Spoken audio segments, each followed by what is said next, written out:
Welcome to the Accidental Experts podcast. I'm your host, Bryce Hamilton. I'm a licensed clinical social worker and a child and family therapist. I have been in practice for over 15 years, and I'm also a mom of 4. So I know the challenges both professionally and personally. I'm so glad that you're here today to grow your parenting toolbox. Please come as you are and be ready to learn. My goal is to make you the accidental expert so that you can raise healthy humans. Hi, everyone. Welcome back. I'm so glad you're with us today. So we're going to be talking about an important topic, divorcing with our kids in mind and what life can look like after the divorce and how to keep our kids as our top priority. We have a mom who has lived experience and has become an expert in how her family is navigating through this. Her name is Keri Laine, and she's going to share with us her experience and her tips and tricks for making this process successful. With that, let's get to Keri.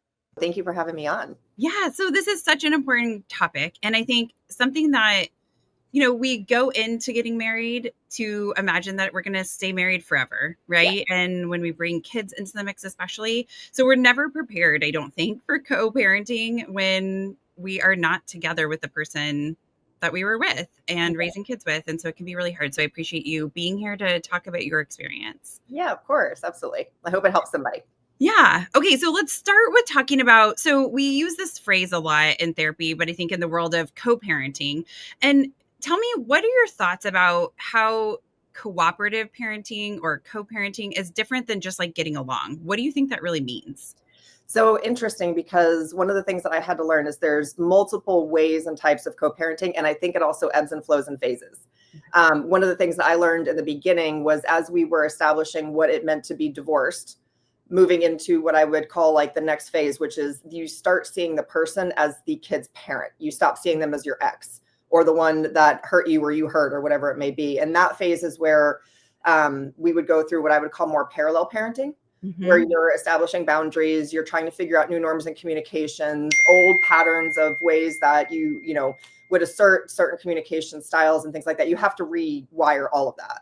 And so starting out with like really firm boundaries on communication. And then once you move into that point where you start seeing that person as the kid's parent, for me, it's the boy's dad, not ex-husband, anything. You can stop using that in phrases, right? That shifts in your mindset a little bit. And I think that's where co-parenting becomes a lot more possible and amicable. And I think that that's where healthy communication patterns are established. And I think that that's where proper norms and expectations have been established over time. But that does take some time, and it takes a lot of effort and intention for sure. Mm-hmm. I love this reframe that you have here of talking about it instead of your ex, because I think that's kind of what society says, right? And so we feel like that's the terminology. And so then to be able to say, this is my kid's dad, right? Yeah. And that gives them a separate role and makes them valuable too, right? And maybe allows you to not have that weight of the divorce or the separation, whatever that is, on you, because that brings, we have feelings too. Everybody has feelings. And so it brings stuff back up. So I like that idea of reframing that to be that kid's parent, and you are that kid's parent too. And so then it's like you each have an ownership and involvement in trying to raise this human being. So I think that's helpful. Yeah, I think it takes the work and the intention. I think we'd have to ask ourselves going through the divorce process. We're still very attached. From my perspective, there's multiple phases of divorce, right? There's the emotional, mental, physical, logistical, and then legal. And you're kind of going through these phases. And a lot of people look at, like, when they ask, when were you divorced or how long were you divorced? They are assuming the legality of when the divorce was finalized. Mm-hmm. But even for us during COVID, it was elongated because court systems were backed up. And so I think when you think about the mental and emotional detachment and reattachment to what is healthy and productive for the kid's sake, that's really what we're aiming for. And that intention doesn't often, or sometimes will not, include the parent cooperating in that journey, right? And that's where I think a lot of self-work and inner healing has to occur in order to get to that point. So what I would ask myself in the question as I was going through these phases is, does the divorce have me, or do I have control of it? Mm-hmm. And in the end, I have control of how I handle and want to heal and want to process. And that took a lot of practicing gratitude. It took a lot of forgiveness and grace, what I call my forgiveness journey, including for myself, right? And so I think the healing that comes from these experiences that's really what allows you to move to that point where you can detach from this person was this to me, and now they are actually this for the situation, which is mainly the outcome of raising healthy, strong kids. So yeah. Well, and when we think about, like getting along, right? I think that part is, you could be getting along today and not getting along tomorrow. It vacillates a lot, right? Like it can change so quickly. But when you look at it as like collaborative parenting or co-parenting, it's kind of a commitment to that part. sure. It's different than just the getting along piece. But I think what you're talking about, like there's so many things that can get in the way of getting along. Yeah. Yeah. Right. And so I think getting along can be very challenging, but when you're co-parenting, it's not about you. Right. It's about your child. Right. And hopefully you're buying into it's going to be healthier for you and your kid long term to go on this journey with this person, even if it's frustrating, because the outcome is that you're raising healthy kids. Yeah, exactly. I would agree with that 100%. And I think that's the focus, right? Is a lot of times the self-serving or compulsive things that we want to do when we're hurting. I see it all the time. If the boundaries aren't established yet, and or the other co-parent is not cooperating in the way that you are treating them, it can be really frustrating, and it can hurt a lot, and it can be very maddening. And you don't have control over the situation. You really only have control over yourself at that point. So having that mental tenacity and fortitude to remember exactly what you just said, it's about the kids. And a rule that I've always tried to live by is, how would I want to be treated in this situation? And it's kind of like, the age old, the golden rule. And sometimes that's not fair, and sometimes it's not balanced. But at the end of the day, that doesn't really matter. I don't want to keep score about it. I want to treat my ex the way I wish and hope and aim that he would treat me, whether that is because it just leads to, that amicable and collaborative parenting moments, or peace of mind, or it gives me boundaries, and it gives me the justification to myself that I know I'm always going to try to do what's right by him and for the kids. And it's one of those things that I think requires a lot of grace and understanding what that is and what that means. But I think that the examples that we're setting in ourselves, if we can stay rooted and committed to that kind of dynamic in our mind, that's what the kids are going to see. And that's what the kids are going to emulate. And if it's toxic, the kids are going to eventually figure out that one parent always operates with love and grace in their home. And there isn't scorekeeping, and there isn't, I've heard of some kids, parents, when they separate, they hold back the kid, or there's parental alienation. There's all kinds of yucky things that can happen on one side or another, but it doesn't mean it's a pass or it's right for both to play that way. And so what I like to tell people when we talk about, circumstances like this is, you're not in the ring anymore. If you picture like a boxing match, you're not in the ring. If you picture yourself above the ring, like you're the one that's created the arena, the event. You are still a leader in your family, whether you're mother or father, and you could be divorced. But if you're looking at it above the ring and you're not in the fight anymore, then you see everything completely differently, from a completely different perspective. And it allows you to maintain some of that control and some of that, meaning internal mental control of your own feelings and thoughts and things like that. Yeah. Well, and that you're so good with analogies. I think that's so helpful, because I was imagining that, parents stepping away, and it's almost like we have an opportunity for everybody, the kids and the parents of those kids, to stay out of the ring. But often we put our kids in the ring. Yeah. Right. Yeah. And so we force them into a situation where they have to pick, or they have to fight, or they have to advocate for something. And our feelings as parents are going to get hurt. I mean, whether you live together with your spouse and you're married once and you're in this, easy relationship, right? Yeah. Or you're like most other people who are learning how to navigate through all things, even if you are married. We don't want to put our kids in it's hard enough to be a kid. Yeah. To also have to come home to something that is stressful is awful. I think too, that's where a lot of I keep going back to the inner work, but that's really like the saving grace, knowing yourself very well enough to know when you are hurt or triggered, that you're not projecting. And that's what ends up bringing the kids in the ring a lot, is that projection. and that control because they feel like their people are wounded. So they want to take it out on something and they can't access the other parent anymore. And so they do put kids in the middle and they do this tug of war sometimes. And sometimes they just are really unhappy with the situation and the kids end up taking the downfall for that. And I think that that's a really sad scenario. There's one thing that I learned that was really interesting at the beginning of our separation, which is 5 years ago now, the idea of parental alienation and the idea that kids' self-esteem when they're growing up through the esteem building state, which is, fairly young, about, 4 to 7 or 9. I don't know. I'm not a clinical therapist, so I don't know. That's just what I was recalling from my head. Yeah. Before confidence is really rooted and built, when they're looking at what is my view of the world and how I fit in it, where self-esteem is built, they are both part mom and part dad. And if one of the parents is playing tug of war or one of the parents is saying something bad about the other kid, the kid doesn't really understand yet how to translate it to dad saying that about mom. The kid thinks, oh, dad said mom's mean. That means I'm mean. So everything that the parent does that's trying to put the kid in that ring, sticking with that analogy, is actually doing significant and severe damage to the long-term benefit of that child's confidence from a baseline perspective. And those kinds of things are what I think a lot of childhood traumatic events, even subconsciously, even if it's subtle, even if it's passive aggressive, those are the real dangers, I think, where kids are susceptible to coming out of these divorce situations in an unhealthy place. So that was very eye-opening for me to, and then the question is, if you're the other parent, what do you do?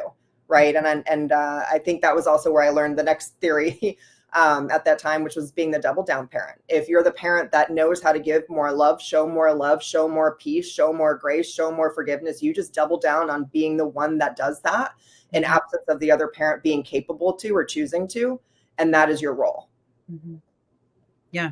Well, and I think the thing, I like that doubling down on what you're really good at that you can offer your kids, because I think that's good for them, right? Yeah. Regardless of where your relationship with that previous partner is, it's important that we're putting our kids as the priority and we're teaching them things. They're watching us, right? They're looking to see how we handle things. And so like if they get in a conflict with their sibling and they're yelling at them, but then we also modeled that going through our divorce, or the co-parenting process has been not very pretty and we're saying things, right? Like we can't expect our kids to do different behaviors than we're modeling, which I think honestly is the hardest part of parenting, because it's like, I mean, we're going to mess up. That is facts, and it's okay to mess up, right? It's what you do to repair, but it's, being thoughtful about things, right? If you have something that is unkind to be said, it doesn't mean you can't say it. Just don't say it to them. Say it when your kids are with that other parent to somebody else who is not going to bring that back up, right? So that you have that. Maybe it's a therapist. Maybe that's the only person that is a neutral party that you can say all of the things you need to say, right? And then go back to that in a place where you're ready to like love and accept your kids. And I think the divorce process is so hard. Parenting is so hard. So adding layers to that is so challenging. And we've kind of talked about this, but what do you think are the biggest challenges or hurdles that you have navigated through in your co-parenting journey? I think I'm going to use a strong word here, and then I'm going to try to explain it because I don't mean it to be this strong, but I think possession of the kids, right? Even if you have a parenting plan and even if you have 50-50, which we do, I think understanding the rules of engagement of possession, when the other parent has the kids, they are entitled and empowered to do certain things that they otherwise either previously didn't know how to do, or didn't have to do. And understanding those boundaries, where you place them, and really knowing how to configure your time without them and how that stays healthy when you do have them, knowing what you're able to do and should be doing and responsible to do. And then when you don't. So, I mean, even things like haircuts, right? It took us 3 years to figure out we're going to switch, go every other month, because one parent was just always doing the haircuts. So the other parent was just like, well, I just assume you're going to do it, right? It's simple and small things like that. Who goes to the doctors? When are the dentist appointments going to be scheduled? I think the other thing that was really hard was determining holiday communication. We split up, the key 2 holidays would be, Easter and Thanksgiving and Christmas. And then we alternate spring break. But there were a lot of holidays in between that, like Halloween. The first few years, the way the schedule felt, I didn't have the kids for the first 2 or 3 years of Halloween. That was heartbreaking for me. This is my favorite holiday, especially when they were little. Am I allowed to go trick-or-treating? Do I even ask if I should be going trick-or-treating? Or do I allow the boy's dad to be able to lean into that on his years. And do I go, occupy myself even if I'm hurting, but I don't assert myself in that, possessive type way. And I think really understanding and being clear on how those things would be navigated, what you are willing and not willing to do. And I think that sometimes I've had a lot of friends that have gone through divorces where it's confusing on like the first year, do they still spend Christmas together? When somebody brings another partner in the picture, are they all doing this as a big happy family with the new boyfriend or girlfriend? Or like, how is that going to, like, what are those boundaries going to be? And life does move on, right? So a year, 2 years post-divorce, really what that looks like and how you set yourself up in that way, I think is also challenging because you can't see yourself, what that's going to look or feel like. You can't even picture being with anybody else at first. And so how does that end up playing out where you have put up the construct of those boundaries to be able to support a healthy, thriving life for everybody once you're out of the muck, so to speak? I'll pause there. I could probably go on because there are lots of parts that are really hard, but yeah.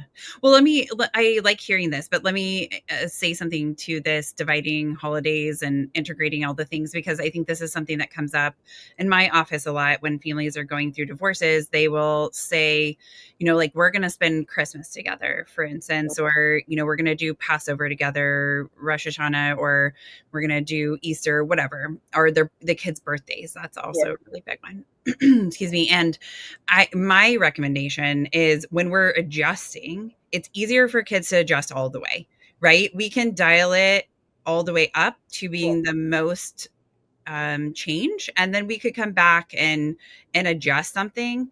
But I think what's hard for kids, and ironically, I sometimes have kids where families have done holidays together and the parents haven't moved on with like a serious relationship with anyone. And so they've maintained that more nuclear family. And then when somebody more serious does come, then, I mean, they might be in high school if you got divorced when they were little, and now they're hurting and they're upset because now they're upset with this new person, even if they like them, because they're like, you ruined this. Like even if they were like, my parents will never get back together. And I understand that, but you took this away. And so I think, it's really hard when you're in it, looking at the long term. Right. Because you're just trying to get through it, which I appreciate. Right. Because I do think that once the divorce, like the legal part of it is signed, there is some settling that happens within the year of that. Like it does help. It does get better. But it's like when you're constantly fielding emails from your attorney and the other side is doing that, and it's stressful and it's financially taxing and all the things, and your kids are adjusting, and there's a lot of unknowns. We get really stressed, and that is understandable. But I think I suggest to families, let's try doing Christmas with just whoever's family or whichever parent it is, right? And I like the idea on some families, they do like, Christmas morning, you wake up with one family, and then later in the day, you get to see the other family, and balancing that. And I think this doesn't happen for everybody, but I think a lot of times when we respect the boundaries and we give that other parent time to be with their children as well, uninterrupted, and we're not trying to change our kids' view on that other parent or to be like, I'm the best parent, right? Like we're just letting our kids be themselves, and we're being ourselves, and we're allowing that other parent to be themselves. Things do get more flexible. I think it's when people feel like they're being attacked, right? And I think the court process is ugly. It is the worst, even with the families that I've seen that have done the best or have a pretty good relationship, but they're like, we just can't be married anymore. Even that gets ugly sometimes, right? And so I think remembering that, like, the court process brings that out in people. And when people are fighting for their kids, I think the possession piece of like, you feel like they're your objects. And obviously we know they're human beings, but like, we don't want anybody else to have them on any other time. Like we want to be the person to take them to school. We want to be the person to hear about their day. We want to have them on every holiday. And when you're divorced, that's just not possible. Right. Yes. And I think that's one of the hardest parts, back to the shock and awe of the first, and we'll call it the first year in that first phase, where you suddenly realize how much you're going to miss. And I remember feeling like the days that I didn't have them, I was stuck. I was very stuck. I couldn't get off the couch. I felt like I'd lost all my limbs. I didn't know what to do. Mm-hmm. And I think in this times where a support system, you mentioned before, getting, talking to a therapist, somebody that's neutral and helpful. Well, you really do need an army behind you, whether it's family, whether it's your attorney, whether it's your therapist, but having that support structure and knowing what to do in those times, where to turn and where not to turn, I think is really important. I think people, I found that people would bash my ex. It would make it worse for me. I would get enraged and like I couldn't then function. I wanted to be functional in those times. So I had to lean more towards people that were supportive of me and the boys and neutral. And I think during those times, really being able to understand that self-care, and this phrase is so, press play, overused, but it is so true. Really understanding what self-care means, and that is your time to choose it. And if you are able to choose and pour into yourself, whether it's hobbies, whether it's friends, whether it's work, whatever it may be, whatever your self-care is, you are that much more energized, prepared, patient, calm, and able to lean in when it's times for you to have your kid, or times for you to go through conversations with your ex that might be more difficult than others.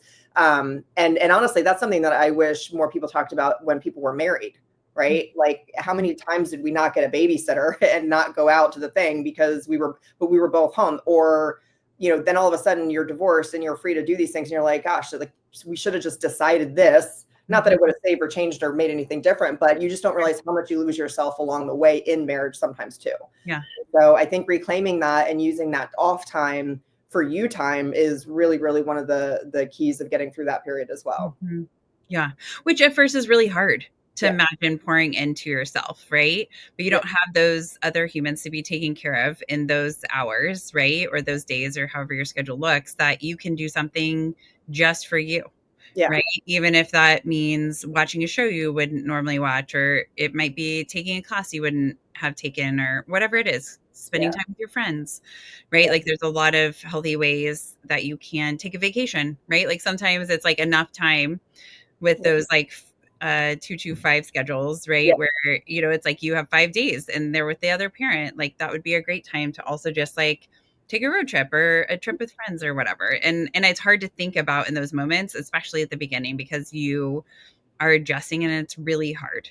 Yeah. And I think going back to your point about the holidays, for example, or the, making room for somebody else that might come along years from now, there's this theory that when you are going through divorce, you're broken, right? You've lost half of your kid's time. You've lost the person that you thought you would be with forever. And it not only hurts, but the way I viewed it was like you're a half circle. And one of the concerning parts is that we try to fill our space, our time, our mental health, and our interests and things like that to bridge what's broken. We don't spend enough time healing what's broken. And when you're healed and you are a full circle, that's really when you can start stacking, right? That's when you can build upon a strong foundation, whether it's with somebody else or that positive relationship with your ex that wasn't so positive. But you can't do that the same if you're looking for other things to complete you, if you're not fully completed yourself. And those times in the beginning when it's really hard, being able to focus on a lot of my inner work was how did I end up getting married to somebody that wasn't correct? What is in me? Mm-hmm. Not only am I going to take accountability for certain aspects of the divorce and the relationship dynamics and so forth, but what was in me way back then, long before we met, that I was seeking, trying to find, attracted to, trying to fill, that allowed me to be attracted to him to begin with, right? And I think learning and understanding that from a root cause, it takes a lot of work. It takes a lot of time. It takes a lot of reflection. It takes a lot of ownership. And then I think that's where you can really start the healing journey. It's not just from the divorce point, I guess is what I'm trying to say. It's prior to that. And then you're really able to be a complete whole person to make complete whole, fulfilling, positive decisions, whether it's on the kids, on the relationship with the kid's parent, in society, in a new relationship, whatever that may be. Yeah.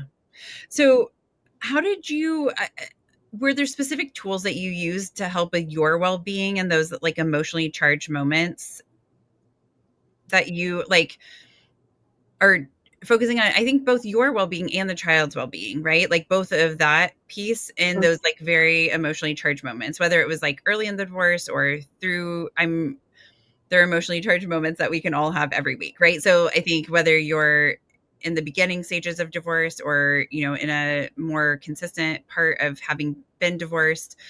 How have you done that part?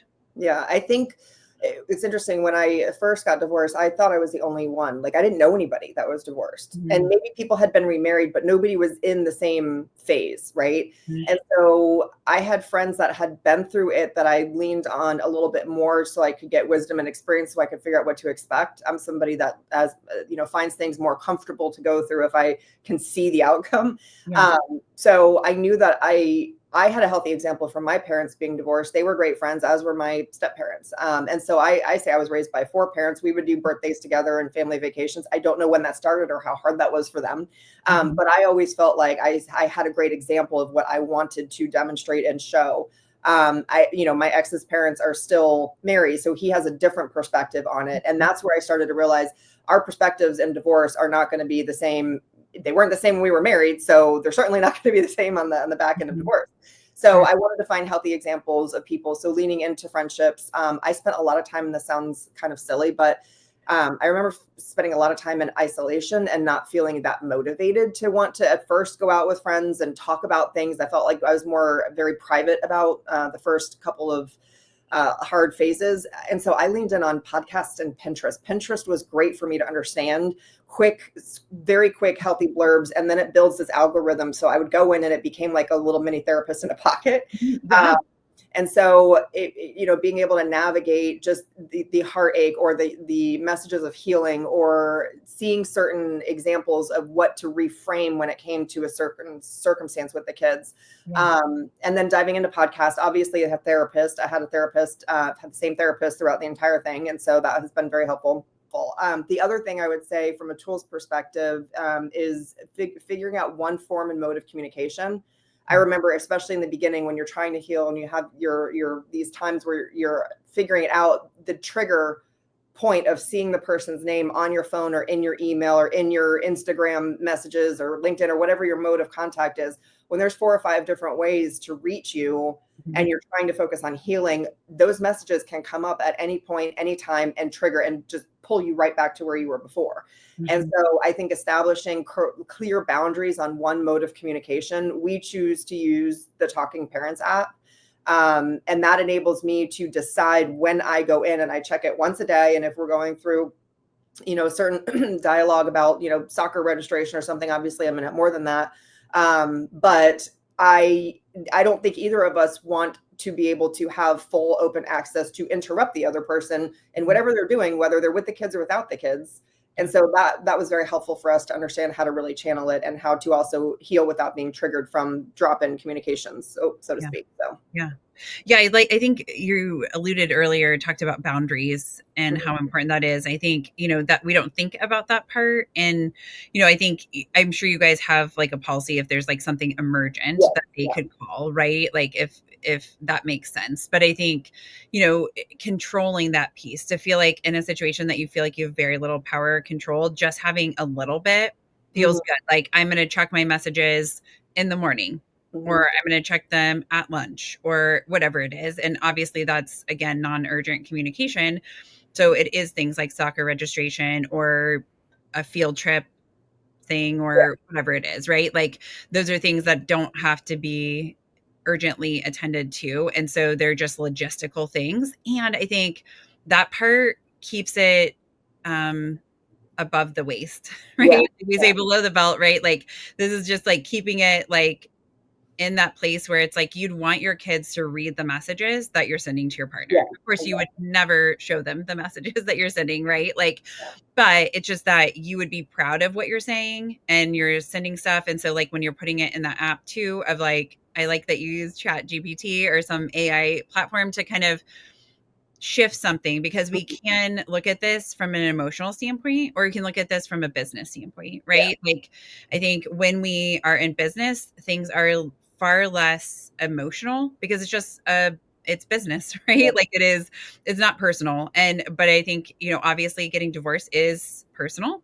And but when we can see it, a marriage is actually a business agreement, which I find fascinating. I learned that years ago and I was like, okay, that makes sense. But yeah, it's like you don't feel that because it's an emotional decision, right?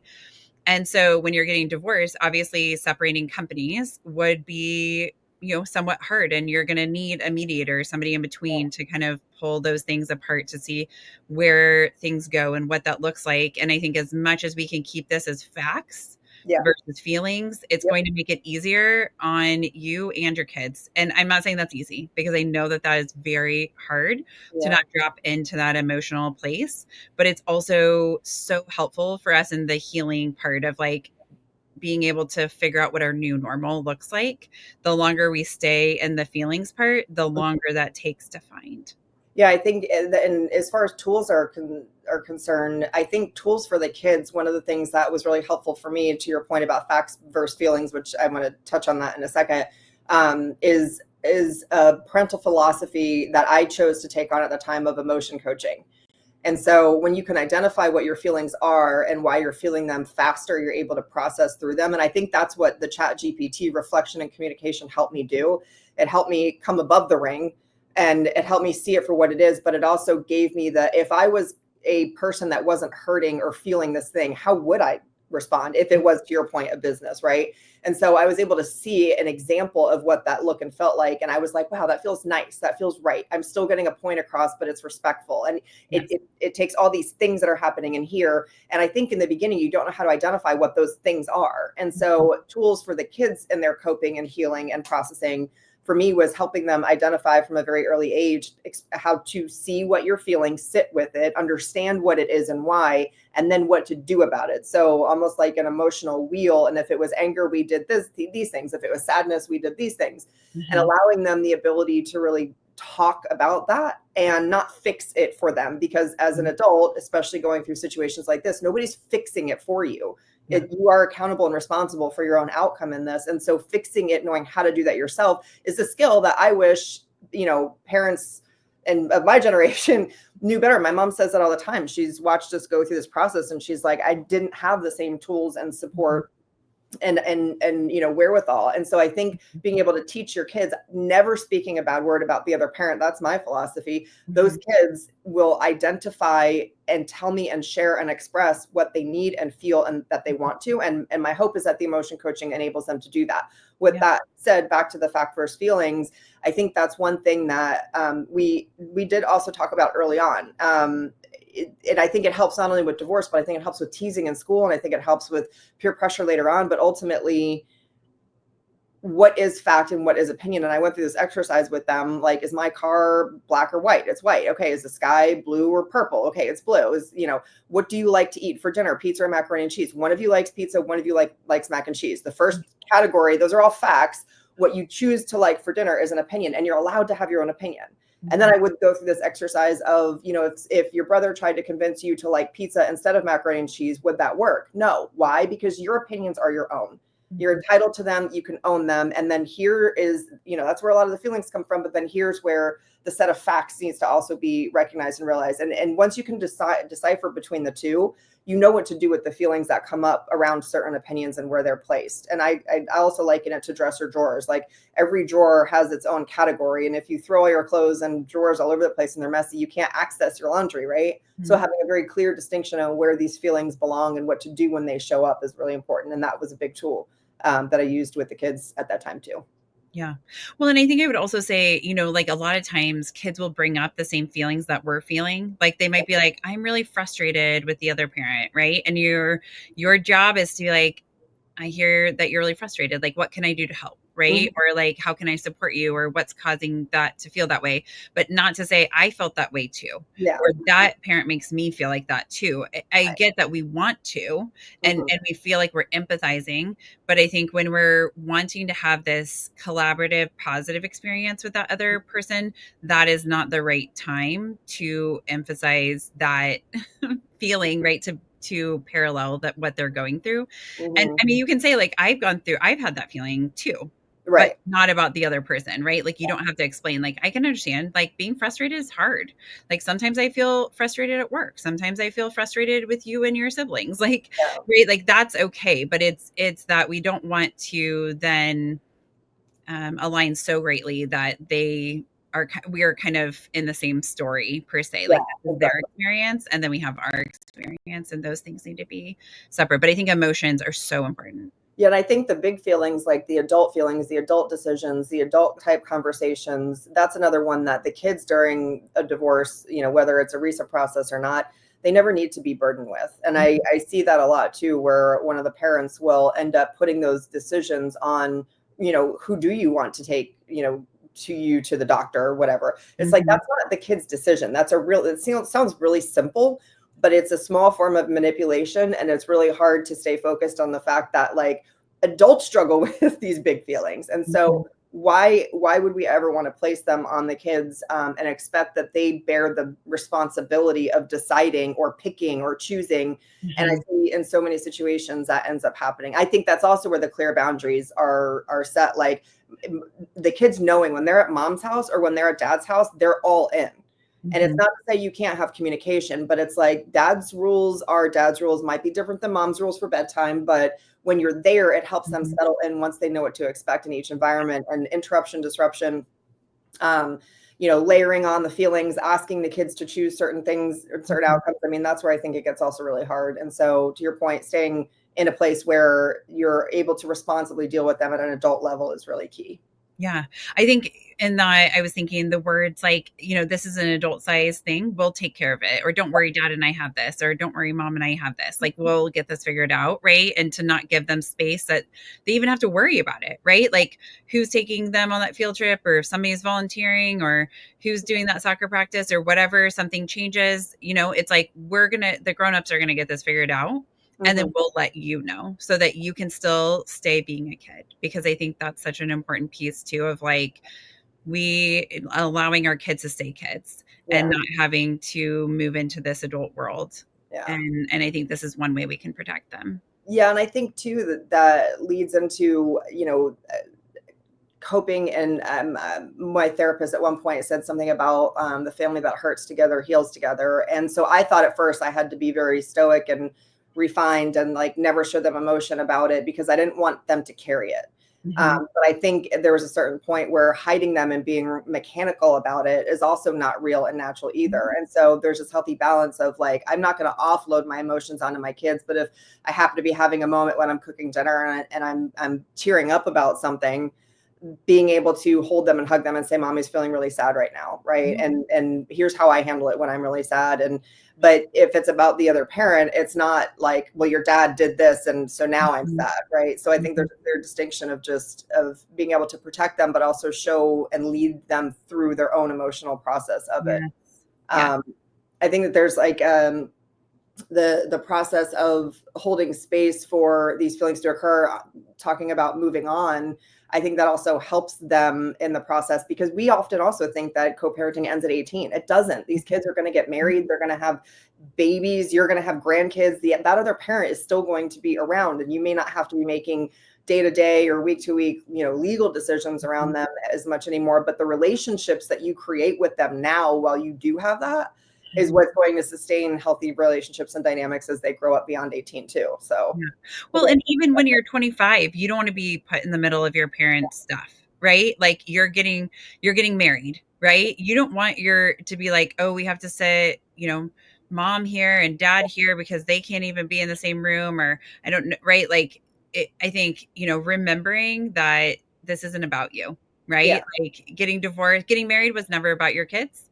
Getting divorce is never about your kids, right? Like allowing them to know this isn't about them and that you're taking the higher level. And so, I think I love the idea of being able to take vacations together, right? Like that you said that your families got along well enough to take vacations together. I think that should be all of our goal, right? If we're not with our partner, like to be able to, like, maybe it's not vacations, right? Like that might be too much for some people, but I think it's lovely of like you're modeling for your kids that like we're working together and we care mostly about you. This isn't about us, right? And I think that is so critical and important. Yes. And I think too, talking to the boys, again, it's been 5 years for us, and my littlest, based on the timing of it, never really like his recollection of, we started the divorce process when he was very young. Let's just say that. So I think what's been interesting in as like a friend of theirs, parents have gone through a divorce. They seem to coach the other kids through it, which is fascinating. But trusting, if you're doing things with what I call eyes wide open, heart full, which is you've got the right moral compass, you've got the right value structure, you're doing things with the right intentions for the right reasons, and you're informing yourself on how to do that. When you pair those two, you're really giving it your best shot. And it's not going to be perfect, and it's not going to be the right way, and you're sure you'll have regrets. But I think that from a decision-making standpoint is a very clarifying way to process to an outcome, at least for me. And so I've tried to be that and do that the entire time we were divorced. Well, as the kids get older and they've adjusted, we've all adjusted. Sometimes once in a while, they'll still ask why we got divorced, and how that's a whole separate conversation on how people handle that. But ultimately, I've watched them have these conversations with themselves about, well, if mom and dad, never got divorced, then we wouldn't have, friends in this neighborhood and friends in that neighborhood. And like, they start to put together the things that work for them naturally. And I think kids naturally, if given the right construct, they want to lean into the positive side of life, right? They're so innocent and pure. And so that's where they'll tend to go if they're allowed to. And so them finding, well, we do have 2 birthday parties. We are getting to a point where we're hopefully going to be combining birthday parties here soon. But in the beginning, whoever had the parent, the other parent could choose to do a birthday party on a different day than the birthday. And so sometimes the boys would get 2 birthdays, and they loved it. And so I think that their biggest complaint right now is to your point, the logistics. It's who's going to have my soccer uniform on game day. Yes. It's not mommy and daddy have ruined my life because they're not married and didn't figure this out for me. Right. And so I think it's interesting to watch their resilience and their processing of it. And if their basic needs are taken care of and they know who and how is going to be doing that, usually they're pretty fine. Yeah. I mean, everybody has their days, but that's what they want to know. They want consistency and predictability. Yeah, absolutely.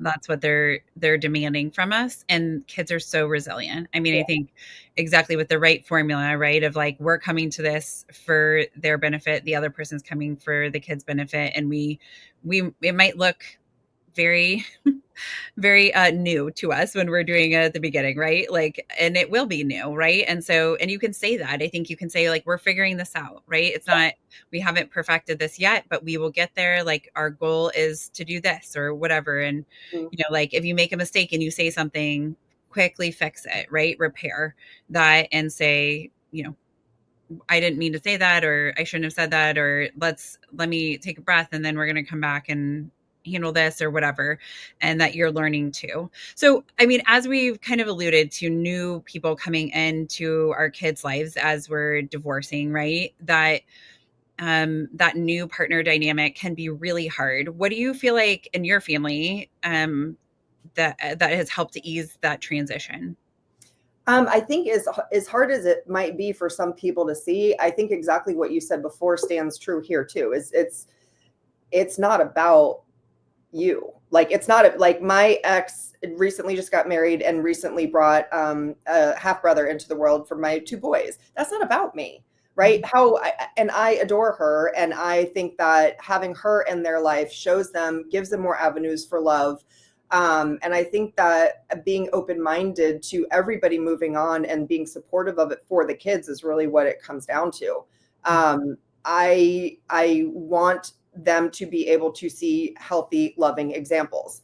And we were not able to provide that together. And that's okay. That's why we got divorced. And so then that's where you hope and you help support the other parent in their journey along the way, because that's what's best for the kids. More love for the kids, more support. And I also think that it can sometimes be, if there's a positive outlook on it, I think it can also be a positive shift for the divorced mindset. Like, we in some cases get along better because she's in the picture, and when she and I can work together and talk about things, it just makes for a better dynamic for all of us. And it makes me feel closer to the kids to have that healthy dynamic with his wife. And so I think that kind of mindset is really important. And I don't know, I've heard that, and maybe it's because of how my parents supported their relationships when they both remarried and moved on. Maybe that was where the example, but I just always thought that's how it was going to be. And it's the same, like, we had a nanny, and I remember when I was worried about missing, first steps, and if my nanny would catch it because I was working, how horrible that would feel. And my therapist at the time said, it's the first time you see it is still the first time. So we also get caught up in what we're missing. And it's like, the fact that I have a loving nanny that's willing to be there with my child when I'm otherwise working is a blessing. And it's more love for the kids. It's not a replacement of me. My role is still and always will be their mom. They will always love, look for, care about, and build a relationship with me in that way. Nobody's going to change that for them. Even if the other parent is toxic and using parental alienation tactics, nothing is going to change the fact that I will always be those boys' mom, right? And we will always have our own relationship that's special and unique to us. So I think that mindset around it, and I know it's not always possible. And I've heard people say, well, what if the other person that they pick is, mean or whatever. I still think going into it eyes wide open, heart full, and with the best intentions of trying to see it as more love for the kids is the right outcome. Yeah. Well, and I think certainly evil exists in the world, right? And that could happen. But I think a lot of times it's a defense mechanism too, right? Yeah. That part is on the new person's perspective of like, they maybe feel like they don't have a role or any power or whatever. And and I get that they're not the parent, but if it's on that other parent's parenting time, they are an adult figure, which I think, there is respect that should be given just as an adult, right? Like as a teacher or a para or whoever's in the classroom. But in the home and obviously, if things come up, bringing those concerns, just saying like, hey, this is what I was told, not having an opinion about it, just bringing that up. I mean, if your attorney is involved and it's something to that matter, right? I think that there can be abusive situations that happen, but most of the time, I don't think that's what people go in to do. I think it is a function of like, they're trying to find their space. And if they are more warmly welcomed, then their ability to care about those kids is free game, right? Absolutely. And I think more love for anyone, right, is good. And so kids having more resources when it is good. And I think, having a person come into your kid's life who is not good is probably a topic for another day, but let's assume that they are intending the best. Yeah. And they want to love your kids. And I think letting them do that. I love that you say you're their mom no matter what, like you are their mom. And their dad is their dad forever, right? Yeah. Regardless of who else is in there. So I think that's an important piece. Okay, so let's talk about what would you say to parents who feel like they're doing all the work to keep things peaceful? How do you co-parent when the other side is not cooperating? A lot of deep breaths. I think this one's hard because I think based on, again, kids grow and they grow into different phases. So does the nature of the relationship with the other parent. And so it's ever evolving and ever changing as to what might make the wheels fall off. And you can go through these periods of like, okay, things are like going well, we're supporting one another, we're communicating the right way. And then something comes up and all of a sudden the cart's derailed a little bit. I think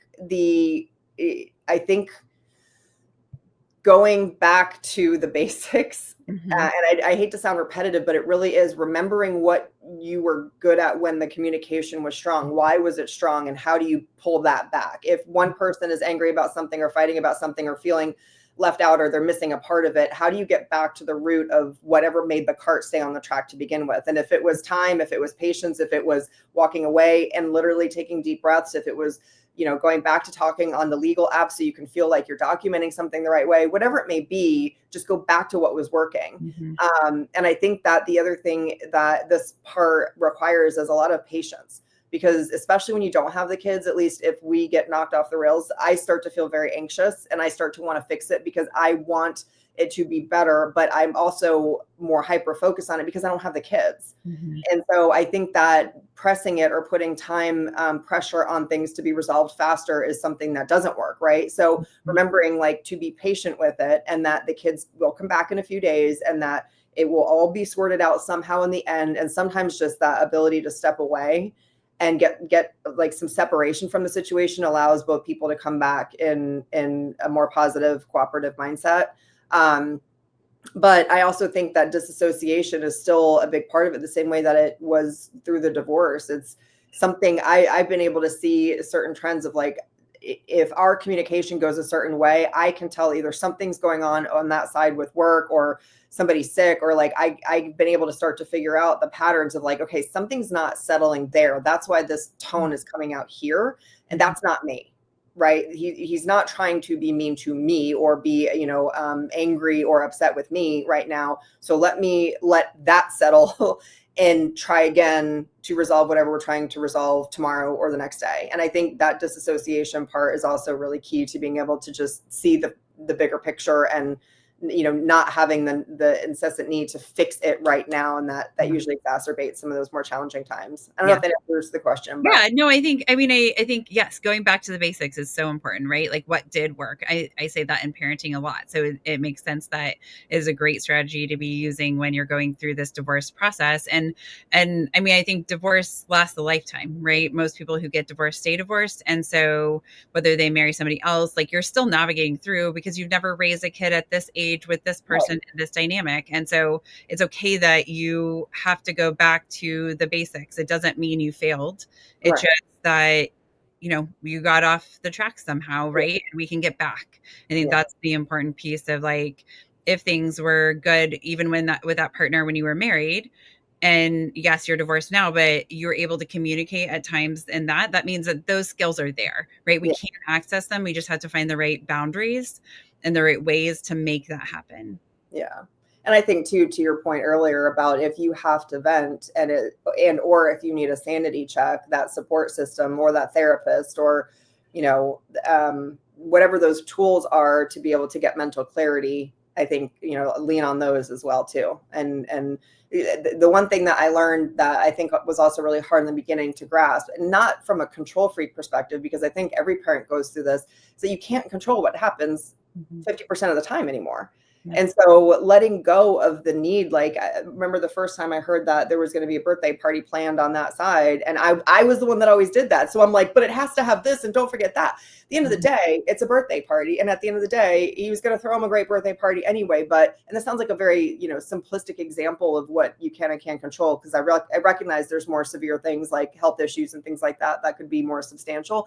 But the practice of letting go and having that true ability to get to inner peace with letting go is a huge part of not being triggered by some of these moments that are tougher and require a little bit more grit to get through. So absolutely. Thank you so much, Keri. This has been such a great conversation. I feel like all the things that you've shared with your personal experience and just the things that you've learned will be so helpful. Good. I'm glad. Thank you so much for having me. I hope it does help somebody out there. Thanks again, Keri. That was all such helpful information. It's good to hear from somebody who's lived through that experience and is doing it the best that you can. I appreciate you being willing to share your family's story and also the things that are working well for you. With that, I will say thank you so much for your time today. Please like and subscribe to our show. Follow us on Facebook, Instagram, TikTok, and YouTube. And also keep the emails coming with future suggestions for our show to accidentalexperts@gmail.com. Have a wonderful day. Some words from our legal team.